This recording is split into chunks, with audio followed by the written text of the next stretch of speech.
السلام علیکم دوستو، ویڈیو کو لائک کریں، چینل کو سبسکرائب کریں تاکہ ویڈیو سب سے پہلے آپ کے پاس پہنچے۔ بارگاہ میں ایک سوال اور ہے کہ ایک صاحب نے سوال کیا ہے کہ کافر کے کھانے پر فاتحہ دلانا نیز اس کی پوجا میں شریک ہونا اور اس کا پرساد کھانا کیسا ہے؟ بہت سارے لوگ یہاں پر کرناٹک میں ایسا ہے یا دیگر علاقوں میں ہوتا ہوگا کہ اگر کوئی کافر پوجا پاٹ وغیرہ کرتا ہے،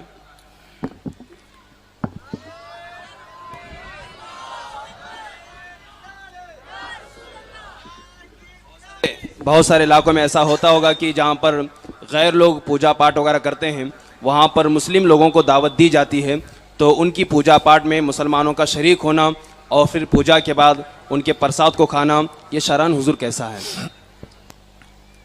دین جو ہے وہ الگ ہے اور کفر جو ہے وہ الگ ہے۔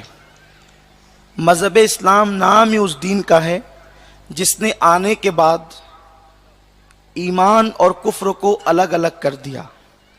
اسلام کے آنے سے پہلے ابو بکر جنتی اور ابو جہل جہنمی، یہ دونوں ساتھ ساتھ رہتے تھے، لیکن جب اسلام آیا تو ابو جہل الگ ہو گیا اور ابو بکر الگ ہو گئے۔ اسی لیے قرآن کو فرقان کہتے ہیں کہ اس نے مومن اور کافر میں فرق بالکل واضح کر دیا۔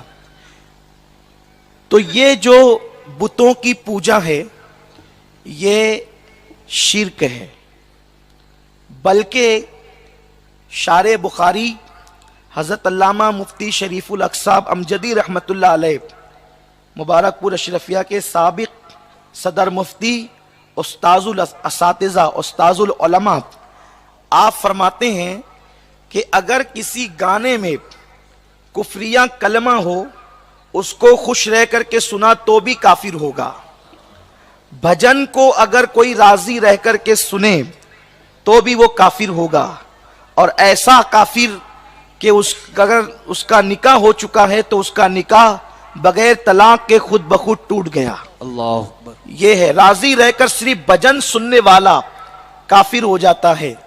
تو باضابطہ طور پر پوجا میں جانا اور پرساد کھانا، بتوں کا چڑھاوا کھانا، یہ حرام و گناہ ہے، اور اگر اس کو حلال سمجھ کے کھایا تو یہ کفر ہے۔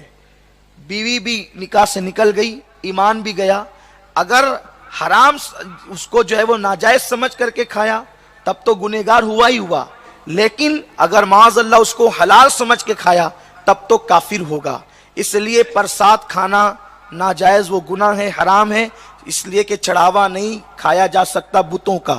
البتہ کافروں کی وہ کمائی جو نہ پوجا کا سامان ہے نہ بتوں کا چڑھاوا ہے، بس یوں ہی انہوں نے آپ کو دعوت دی اور آپ کو کھانے کے لیے بلایا، تو اس پر بھی علماء محتاطین کا حکم یہ ہے کہ ان کے یہاں جا کر کھانے پینے سے بچا جائے، کیونکہ ان کے یہاں عام طور پہ حلال و حرام میں کوئی تمیز نہیں ہوتی، اور انسان کے دل و دماغ میں جو خیالات آتے ہیں، عبادتوں کا جو شوق اور شعور آتا ہے، وہ غذا کی برکت سے پیدا ہوتا ہے۔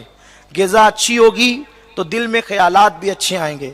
بہت سارے لوگ یہ شکایتیں کرتے ہیں، نماز کی توفیق نہیں ہوتی، توبہ کی توفیق نہیں ہوتی۔ پیٹ میں اچھا ڈالو گے تو نا، جب پیٹ میں ہی جو ہے وہ غلاظت بھری جا رہی ہے تو پھر آپ مجھے بتائیں کہ اچھے خیالات ذہن و دماغ میں کیسے پیدا ہوں گے؟ اللہ اکبر۔ ایک بزرگ ہیں، بہت عظیم اور جلیل القدر بزرگ، جنہیں دنیا سیدنا امام احمد ابن حنبل کے نام سے جانتی ہے۔ امام احمد ابن حنبل کو جب جیل میں رکھا گیا تو اس وقت تو ٹفن لا کر کے آپ کی مریدہ آپ کو دیتی تھی۔ امام احمد ابن حنبل نے ایک دن بھی ٹفن نہیں کھایا۔ جب آپ جیل سے آزاد ہوئے تو اس مریدہ نے کہا کہ مجھے پتا چلا ہے کہ ایک دن کا ٹفن بھی آپ نے میرا نہیں کھایا، کیا آپ کو مجھ پہ شک ہے کہ میرے گھر کی کمائی حلال نہیں؟ آپ نے مریدہ سے کہا بیٹی تیرا آنے والا ٹفن تو حلال تھا، لیکن جیل کی پلیٹ تھی، اس کے بارے میں مجھے شک تھا یہ حلال ہے یا حرام، تو میں نے ایسی مشکوک پلیٹ میں بھی کھانا گوارا نہیں کیا۔ وہ پلیٹ نہیں کھا رہے تھے، پلیٹ میں رکھ کر کھا رہے تھے۔ آپ غور فرمائیں جب اس طرح کا تقوی پیدا ہوتا ہے تو دل کی کھڑکیاں معرفت الہی کے لیے کھلتی ہے. تو اب غور فرمائیں، اس لیے کافروں کے تہوار میں، بلکہ امام اہل سنت سیدی اعلی حضرت امام احمد رضا خان محدث بریلوی رحمت اللہ علیہ فرماتے ہیں کہ جن دنوں مشرکین کا تہوار ہو اور وہ ان دنوں مٹھائیاں خریدتے ہو اور ان دنوں ان کے تہوار کی نسبت سے صرف مٹھائی خریدنا یہ بھی کفر ہے. جن دنوں جیسے کہ عام طور پہ ہندوستان میں دیوالی وغیرہ ہوتی ہے تو وہ مٹھائیاں خرید کے تقسیم کرتے ہیں، اس دن اس تہوار کی نسبت سے اگر کوئی مٹھائی خریدے گا تو بھی کافر ہو جائے گا. یہ دین ہے، دین، اور دین پر عمل کرو. آدھا تیتر آدھا بٹیر مذہب میں نہیں چلتا. لوگ کہتے ہیں ہمیں جینا ہے، ہم کہتے ہیں کیا مجدد الفسانی کو نہیں جینا تھا؟ اسی زمین پر مجدد الفسانی جیے ہیں. کیا غریب نواز کو نہیں جینا تھا؟ اسی زمین پہ غریب نواز بھی جیے ہیں. اور جس عزت کے ساتھ تم جی رہے ہو اس سے زیادہ شان کے ساتھ انہوں نے زندگیاں گزاری ہے. تو بہانے مت ڈھونڈو. اسلام صرف اسلام ہے، ایمان صرف ایمان ہے، اور کفر صرف کفر ہے. اس کے درمیان تم کوئی راستہ نہیں نکال سکتے. اس لیے اپنے آپ کو بچاؤ. پرساد کھانے کی اجازت نہیں، غیر مسلموں کے تہواروں میں جانے کی اجازت نہیں. وہ دعوت دیں تو جتنا بچ سکتے ہیں ان کی عام دعوتوں سے بھی بچیں. ان کا مانگتا ہوں جو مانگتا نہیں ہونے دیتے، یہ حوالے مجھے رسوا